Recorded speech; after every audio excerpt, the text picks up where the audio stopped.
Assalamualaikum warahmatullahi wabarakatuh. Sabahul khair. Kaifa halukum?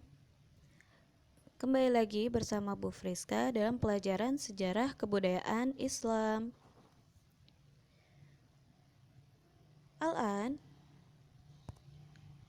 kita akan masuk ke bab 4, kenabian dan kerasulan Muhammad SAW serta pelajaran atasnya. Jadi, Bu Guru sudah meringkas dari bab 4 di buku SKI-nya. Dari pelajaran 1 sampai pelajaran 3 sudah Bu Guru ringkas. Kalian tinggal menyimak video pembelajaran ini ya. Kita mulai. Kisah saat kenabian Muhammad SAW. Ketika umur 40 tahun, beliau SAW menerima wahyu dari Allah Ta'ala. Pada saat itu, kehidupan beliau mulai menerima berbagai tantangan dan halangan yang besar. Abu Thalib, sang paman, melindungi beliau sampai akhir hayatnya. Wahyu Allah Ta'ala yang menunjukkan diangkatnya beliau SAW menjadi nabi adalah di dalam surat Al-Alaq ayat 1-3. Begini kisahnya.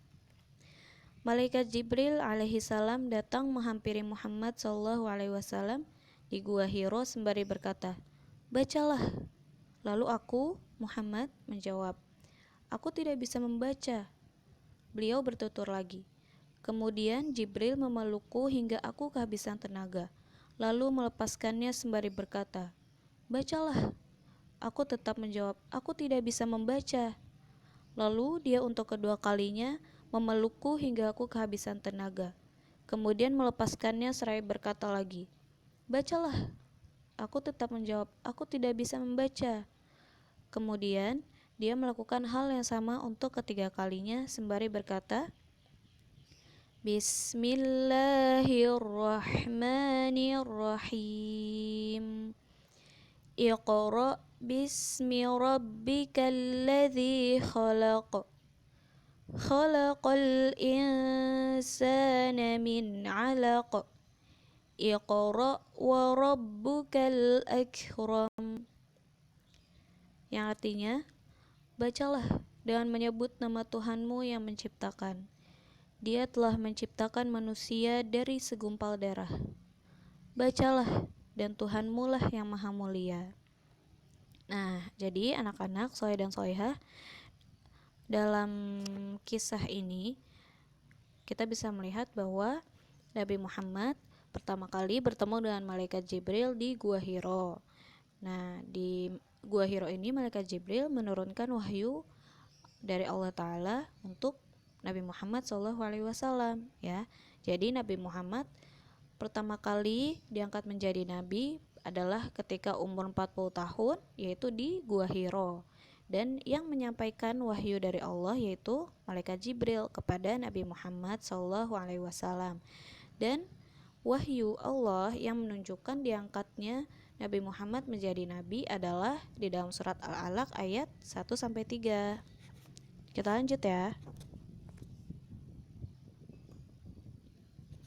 Kisah kerasulan Nabi Muhammad SAW dan pelajaran atasnya.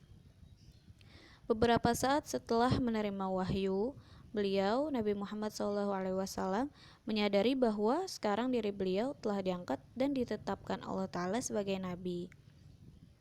Nabi Muhammad SAW kembali lagi ke Gua Hiro untuk beribadah. Beliau juga berharap kembali bertemu dengan malaikat Jibril alaihissalam yang telah menurunkan wahyu kepada beliau. Setelah menunggu, belum juga malaikat Jibril muncul. Menjelang beliau pulang, tiba-tiba muncul di antara langit dan bumi. Malaikat Jibril menunjukkan wujud aslinya sedang duduk di kursinya. Beliau Nabi Muhammad SAW takut sekali melihat wujud asli malaikat Jibril dan segera pulang. Beliau meminta kepada istri beliau yaitu Khadijah radhiyallahu anha secara berulang-ulang, "Selimuti aku, selimuti aku." Ketika beliau sudah diselimuti kain, datanglah malaikat Jibril membacakan firman Allah Ta'ala dalam surat Al-Mudaththir ayat 1-5. Bismillahirrahmanirrahim. Ya ayyuhal muddaththir qum fa'anzir wa rabbaka fakabbir wa thiyabaka fatahhir warrujza fahjur, yang artinya, hai orang yang berkemul, berselimut, bangunlah, lalu berilah peringatan, dan Tuhanmu agungkanlah, dan pakaianmu bersihkanlah, dan perbuatan dosa menyembah berhala tinggalkanlah. Jadi setelah Nabi Muhammad diangkat menjadi nabi, hari selanjutnya Nabi Muhammad kembali lagi ke Gua Hiro untuk berharap bisa bertemu kembali dengan malaikat Jibril. Nah, setelah Nabi Muhammad lama menunggu, akhirnya Nabi Muhammad bertemu dengan malaikat Jibril. Tapi di situ malaikat Jibril menunjukkan wujud aslinya ya, yang tidak bisa kita gambarkan karena yang bisa melihat malaikat Jibril dalam wujud aslinya hanya Nabi Muhammad SAW. Nah, setelah melihat wujud aslinya malaikat Jibril, Nabi Muhammad sangat ketakutan karena saking agungnya, saking besarnya malaikat Jibril ya. Lalu setelah itu Nabi Muhammad kembali ke rumah. Nabi Muhammad pulang bertemu dengan istrinya yaitu Khadijah radhiyallahu anha. Lalu Nabi Muhammad minta untuk diselimuti karena saking ketakutan melihat wujud aslinya malaikat Jibril. Nah, ketika Nabi Muhammad sudah diselimuti kain, karena ketakutan itu turunlah wahyu atau firman Allah dalam surat Al-Mudaththir ayat 1-5 ini. Jadi begitu ya. Kita lanjut lagi. Beliau Nabi Muhammad SAW menyadari bahwa dengan turunnya ayat di atas, ayat yang tadi Al-Mudaththir ayat 1-5, maka kini beliau diangkat menjadi Rasulullah atau utusan Allah. Arti dari Rasulullah yaitu utusan Allah ya. Beliau diberi tugas untuk berdakwah atau mengajak manusia melaksanakan perintah Allah Ta'ala dan menjauhi larangannya. Rasulullah SAW mulai mengajak untuk pertama kalinya orang yang beliau kenal dan berakhlak baik seperti Khadijah yaitu istri beliau dan Abu Bakar teman beliau ya, Abu Bakar. Keduanya adalah wanita dan laki-laki dewasa yang pertama kali menerima ajakan beliau dan masuk Islam.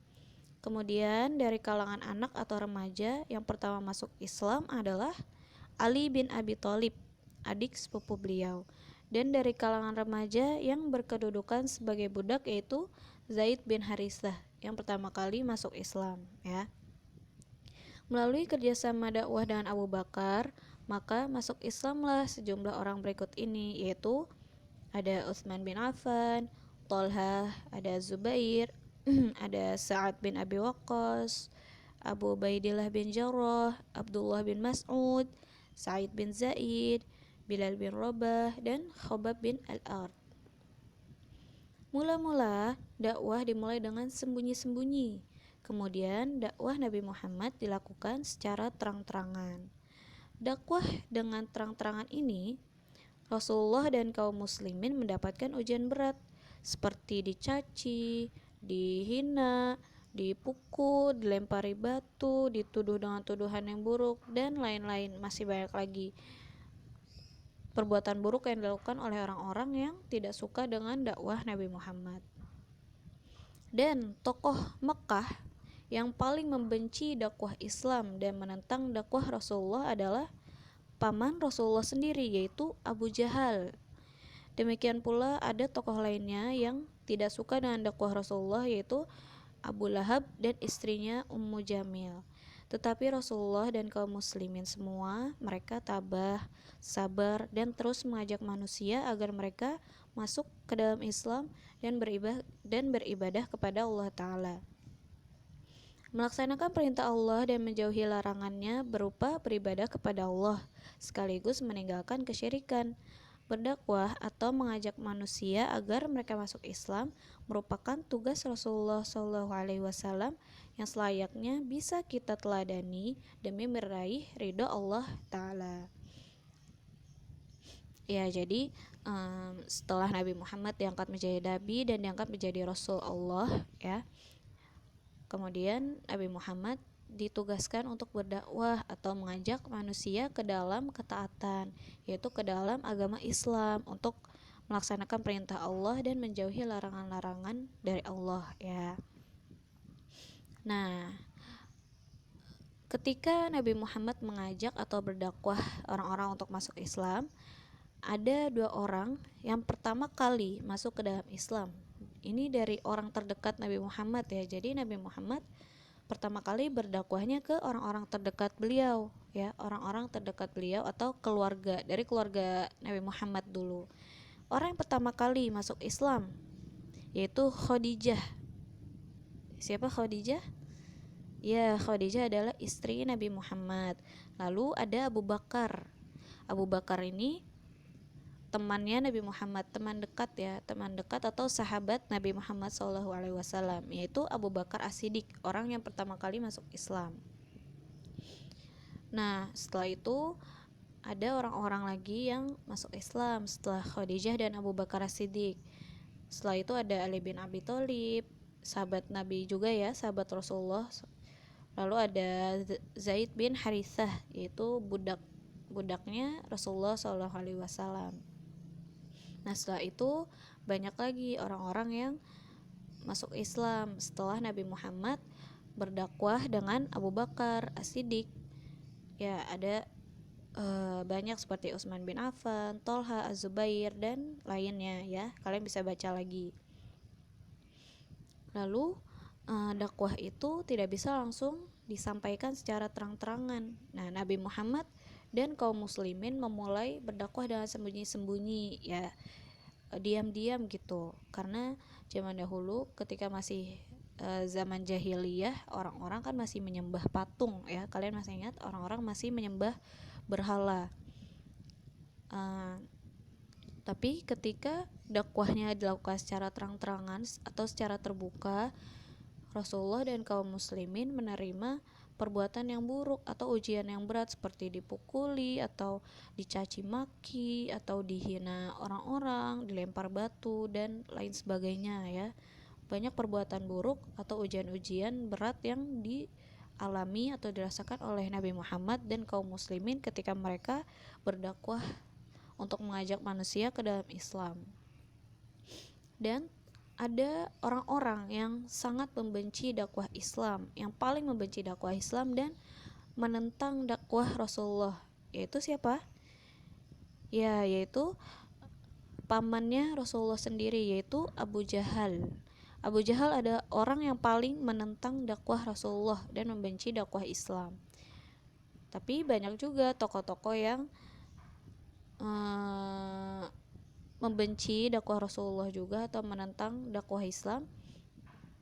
Contohnya Abu Lahab dan istrinya, ya. Tapi Nabi Muhammad dan kaum muslimin, mereka semua sabar, mereka semua tabah, mereka semua kuat dengan ujian-ujian berat dari orang-orang yang tidak suka dengan dakwah Islam ini. Jadi seperti itu kisahnya, ya.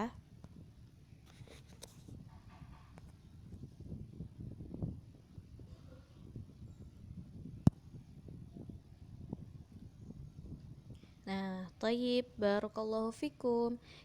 Kita sudah selesai menyimak video pembelajaran dari bab 4, ya. Ringkasan dari bab 4 tentang kenabian dan kerasulan Nabi Muhammad SAW serta pelajaran atasnya. Syukron anak-anak soleh dan solihat, jazakillahu khairan, kalian sudah menonton video pembelajaran ini. Jangan lupa subscribe dan like video pembelajaran ini, ya. Karena insyaallah nanti kita akan kembali dengan materi-materi pembelajaran yang baru lagi kalau masih pandemi, ya. Nah, wassalamualaikum warahmatullahi wabarakatuh.